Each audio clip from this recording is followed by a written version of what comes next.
गाजीपुर क्या पूरे देश के लोग जानते हैं गाजीपुर क्यों आना पड़ा। और हमने कभी कल्पना नहीं करी थी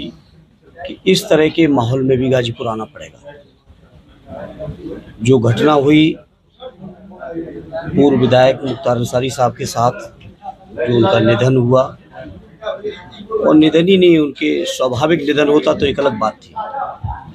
जिस तरीके के सवाल उस निधन के साथ जुड़े हैं, मैं समझता हूँ देश में कभी किसी ने कल्पना नहीं की होगी।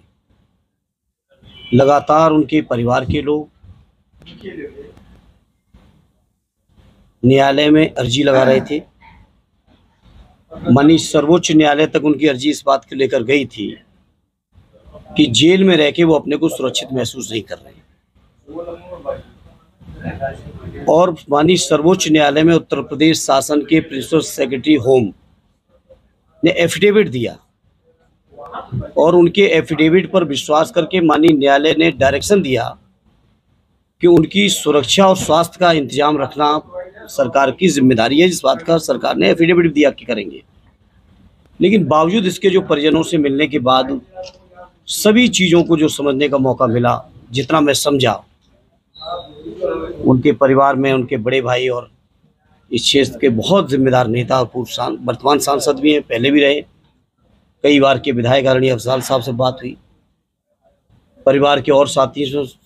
और लोगों से, परिवार के लोगों से बात हुई, उनके बेटे उमर साहब से हुई, मनु से हुई। सभी लोगों से मिलने के बाद जो महसूस हुआ,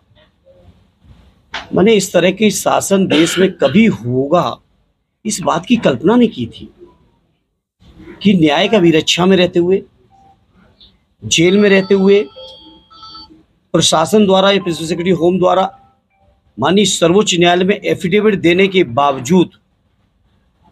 इस तरह से उनकी डेथ हुई है, इस बात की कल्पना कोई नहीं कर सकता था। और जैसा कि घटना दर घटना है, मैं सोचता हूँ आप सब गाजीपुर के जिम्मेदार साथी हैं, प्रतिनिधि हैं, आप लोगों को मुझसे बेहतर पता होगा